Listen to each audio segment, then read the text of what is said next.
A very good morning to all of you. परमेश्वर के नाम की महिमा हो।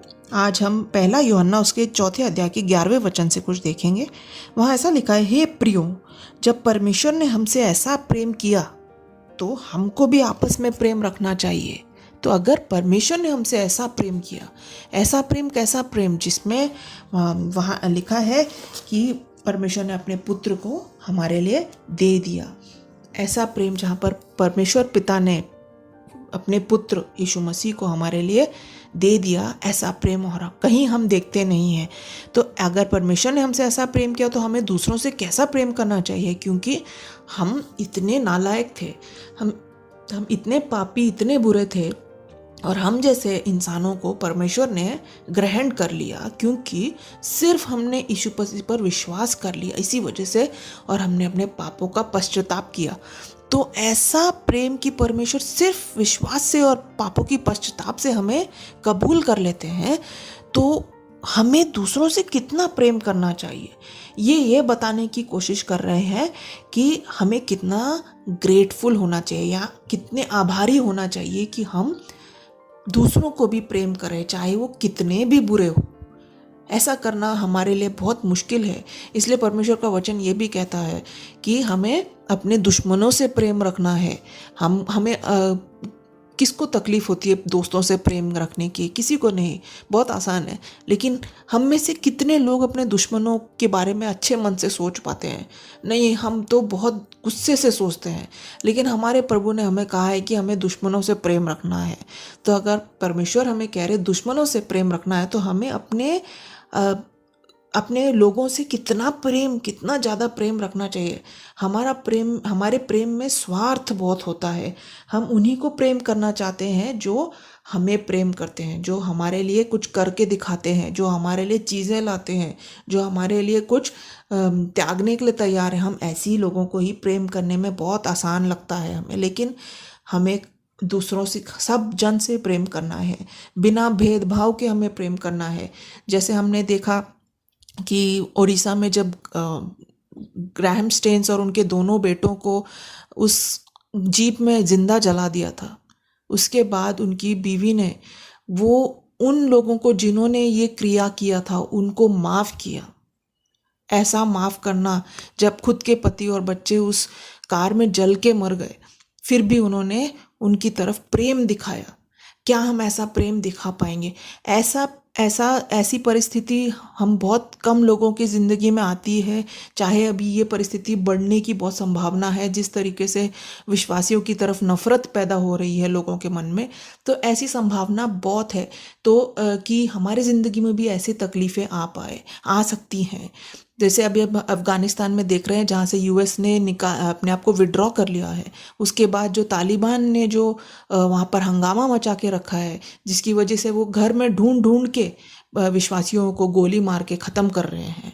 और अगर किसी के फ़ोन में ये बाइबल की ऐप है तो उन्हें भी वहीं के वहीं ख़त्म कर रहे हैं। तो क्या हम ऐसी परिस्थिति में भी प्रेम दिखा पाएंगे? यहाँ तक कि चर्चेस सारे एक साथ वो लोग ख़त्म कर रहे हैं। तो ऐसी परिस्थिति हमारे लाइफ में आने की भी संभावना है। तो हमें याद रखना है कि हमारे लाइफ में कैसी भी संभावना है, हमें प्रेम करना नहीं छोड़ना है। ना ही परमेश्वर से प्रेम करना छोड़ना है, ना ही एक दूसरे से प्रेम करना छोड़ना है। हमेशा प्रेम बनाए रखना है। लेकिन ये प्रेम हम सिर्फ परमेश्वर के ताकत के द्वारा ही बना के रख सकते हैं। हम पहले कोरिन्थियों की 13वें अध्याय में पढ़ते हैं प्रेम के बारे में कि प्रेम कैसा होना चाहिए। कि पहला अध्याय कहता है, यदि मैं मनुष्यों और स्वर्गदूतों की भाषाएं बोलूं पर प्रेम ना रखूं तो मैं ठनठनाती घंटी और झंझनाती झांझ हूँ। कुछ फ़ायदा नहीं है अगर हम प्रेम नहीं रखते।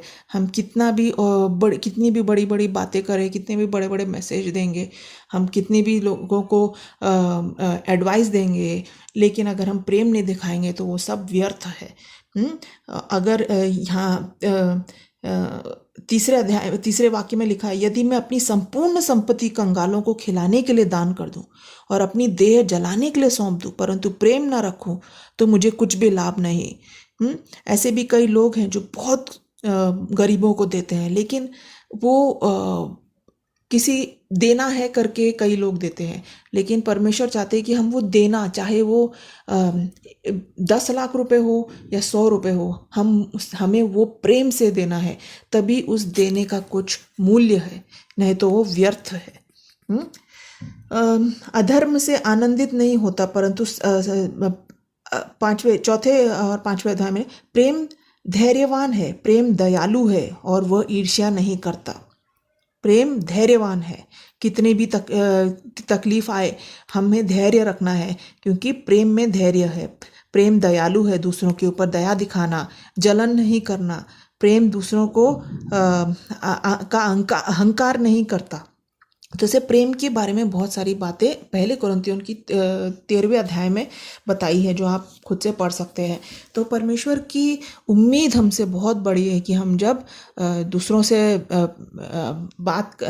से व्यतीत होते हैं तो हम अपना प्रेम दूसरों को दिखाए, किसी छोटी तरीके से हम एक दूसरे को अपना प्रेम दिखाए। जैसे हम अपने माँ बाप को प्रेम दिखा सकते हैं, उनकी आज्ञाकारी होके। हम अपने बुज़ुर्गों को, हर टाइप के बुज़ुर्गों को, चाहे वो चर्च के एल्डर्स हो या हमारे माँ बाप हो या हमारे दादा दादी नाना नानी हो, हमें उन सबको आदर देना है और उन्हें प्रेम कैसे दिखाना है, उनकी मदद करके, और उन्हें छोटी छोटी चीज़ों में उनके साथ समय व्यतीत करना। अभी आजकल हमारे पास समय नहीं है, लेकिन हम इनफैक्ट अपने सोशल मीडिया में इतने बिजी हैं कि हमें अपने माँ बाप के लिए टाइम नहीं है। लेकिन ये व्यर्थ की बातें हैं। हमें अगर अपने माँ बाप को प्रेम दिखाना है तो हमें उनके साथ समय व्यतीत करना है, उसी से प्रेम प्रकट होता है। और हम अपने पड़ोसियों के लिए प्रेम कैसे दिखा सकते हैं? सबसे बड़ा प्रेम दर्शाने का तरीका है उनको परमेश्वर यीशु मसीह के बारे में बताना। उससे बड़ा प्रेम क्या प्रेम दिखा सकते हो? अगर आज परमेश्वर आ जाए हमें लेने के लिए, तो आपके पड़ोसी, आपके दोस्त सब इस दुनिया में रह जाएंगे, तो आपने उनके लिए क्या प्रेम दिखाया?